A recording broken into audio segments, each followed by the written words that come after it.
Hey everybody, welcome back again to Ken Tamplin Vocal Academy, where the proof is in the singing. I'm doing some Q&A where you're asking me questions and I'm doing my best to answer them. And I want to go ahead and keep rocking on these questions here. The next one is, how can I sing louder without hurting myself? That's a good question. Thank you for asking that. There's a specific way to build the building blocks of a voice. And we've talked about this before, and I don't want to go through this again. There's support, relaxation, chest, neck, and throat muscles, and so forth. But I'm just going to get to one of the final stages of the building process of this, and you have to go back and watch, the building blocks of great singing so that you understand that there's a process that leads up to this. But I want to go straight to the throat. Wah, wah, wah. There's only one true sound that grows the voice. Let me say this again. This is a fact. There is only one true sound that really grows the voice. Now, I'm not saying you can't sing in other styles, and there's a lot of other people with lighter voices and so forth. And great singers too. We just did one on Luther Vandross, and he doesn't sing hard and heavy. He's got a beautiful, gorgeous, round sound. There's a lot of people like that don't sing brassy and pointed, with a very pointed sound. But the sound that grows the voice, I have a slogan, and it is ping is king.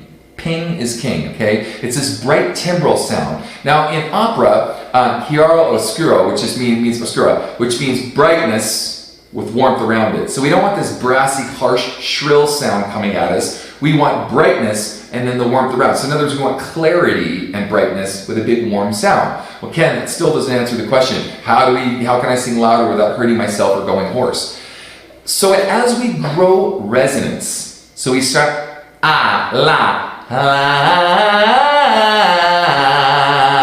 Hear that bright that bright ping in my voice? Okay, that is again, we have building blocks. We start with support, we've talked about that. We start with a relaxation response. We start with open throat technique, and we go into these pillars that sustain and support this. And then the icing on the cake of that, in order to build resonance, we go into this part. So we want to start,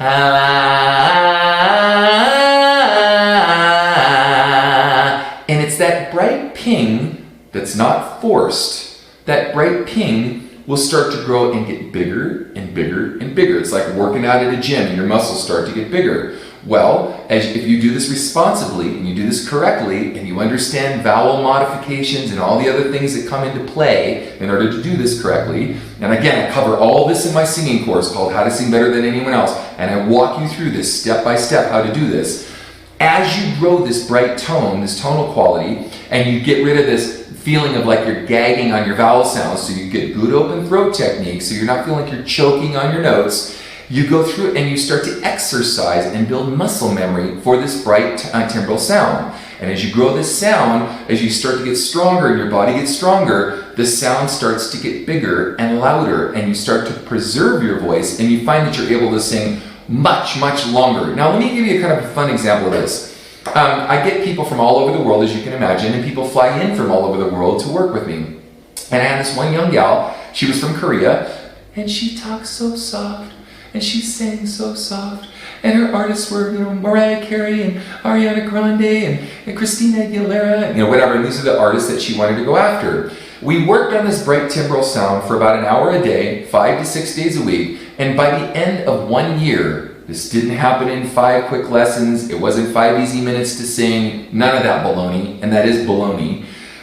Because again, it's a muscle or a group of muscles, and you're building up a muscle structure. So think of yourself going to the gym. How long is it going to take you to get buff? Okay, but within a course of about a year, this sister, she still talked really soft, but when she sang, she had she was killing it, right? So in about a year, it's a realistic and a reasonable time. Does that mean you're going to be great in a year? No, you're not going to be great in a year. No one's great at anything in a year. They can get, decent at something, but and maybe your definition of greatness and my definition of greatness is different, but in about a year, you can see you'll see gains right away, by the way. This isn't something like you got to wait a year to see your gains.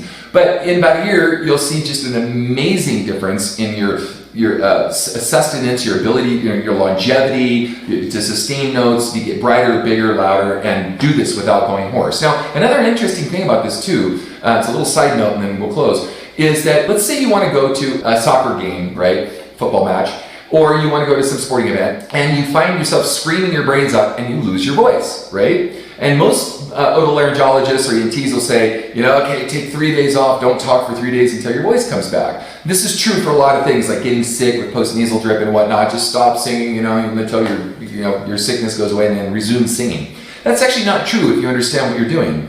If you do a vocal warm-up, let's say 45 minutes to an hour, and you've already gone through the process, you know how to do it correctly, and you go scream your brains out at a soccer match, right? And you pretty much go hoarse because you've been screaming for 90 minutes or whatever.